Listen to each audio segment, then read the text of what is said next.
Hello everyone and Assalamu alaikum. In this video, on behalf of my research team, I would like to share a bit of our study on a topic titled Cyber Diplomacy and Digital Tools for Global Peace Building, a framework for intercultural cooperations in the digital age.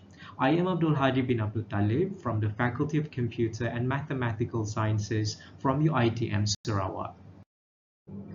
بسم الله الرحمن الرحيم إنما المؤمنون إخوة فأصلحوا بين أخويكم واتقوا الله لعلكم ترحمون.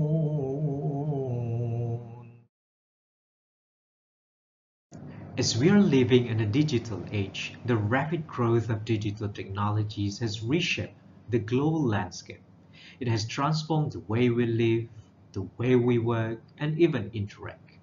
However, as the world becomes increasingly reliant and depending on cyberspace, the risk of cyber conflict among nations has intensified. At present, there is no universal agreement on how countries should behave in cyberspace. Then there's a serious lack of trust between nations, and existing initiatives are often fragmented and inconsistent across regions. Therefore, to respond to the challenges, we propose the following objective. The first one, to examine the role of cyber diplomacy in preventing conflicts and promoting intercultural cooperation in cyberspace.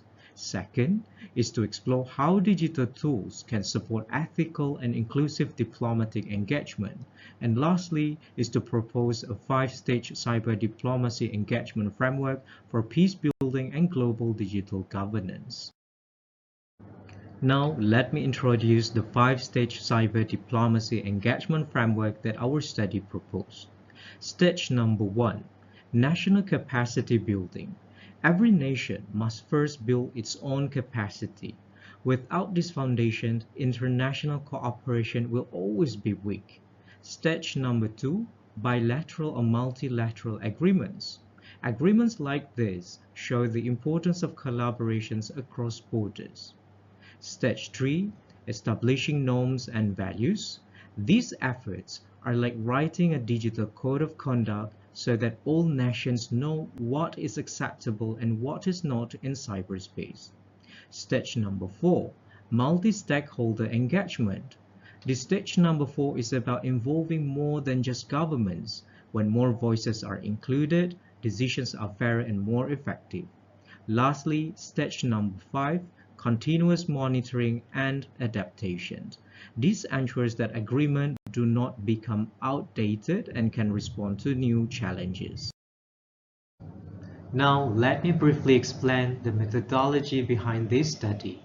We use a qualitative case analysis approach. This means we look closely at real-world examples of how cyber diplomacy has been practiced. To do this, we purposefully selected 5 case studies based on their relevance and regional diversity. This included the Estonia and NATO Cyber Defense Center, the US and China Cyber Agreement, the EU Cyber Diplomacy Toolbox, the African Union Digital Strategy, and the Asian Cybersecurity Conference. For each case, we analyzed official documents, international strategies, and policy reports. Then, we compared them to identify common strengths, weaknesses, and lessons learned. The success of cyber diplomacy does not depend only on agreements or policies. It also relies on the smart use of digital technologies. These are some of the digital tools that can be used to enhance the cyber diplomacy. The artificial intelligence, AI, blockchain, encrypted communications platforms, cyber threat intelligence platforms, and lastly, simulations and training tools. These tools can help us in detecting the threats, providing a secure and tamper-proof records, ensure safe communication channels, and so on and so forth. Apart from the digital tools, this study is significant in making sure the digital governance reflects Islamic values. Principles like amanah, Adil, and Ta'awun remind us that technology should serve people in a fair and responsible way. More importantly, this approach supports the Maqasid al-Sharia, which aim to protect life, dignity, and knowledge. Our study found that cyber diplomacy works best when it stands on three strong pillars, which include trust, ethical alignment, and inclusive governance. First, building trust through transparency. Trust in cyber diplomacy grows when countries share data, respond together to cyber incidents, and hold joint cyber drills. Second, ethical consideration in cyber policy. Cyber diplomacy must respect human rights. This includes protecting privacy, preventing surveillance abuse, and ensuring fairness. Lastly, governance models for digital peace. Good cyber diplomacy needs many players working together. Plus, platforms such as IGF and the Paris Call give everyone, including less represented regions, a voice in shaping fair digital rules. Here comes the conclusions. Our study shows that cyber diplomacy is the key or one way to maintaining peace online.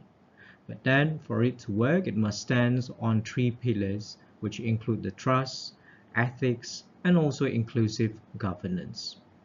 To put this into practice, that is why we introduced the 5-stage cyber diplomacy engagement framework as a practical roadmap guideline. In conclusion, cyber diplomacy is not optional, but it is something that is very essential. So that's the end of my presentations. Thank you very much, and Assalamu alaikum.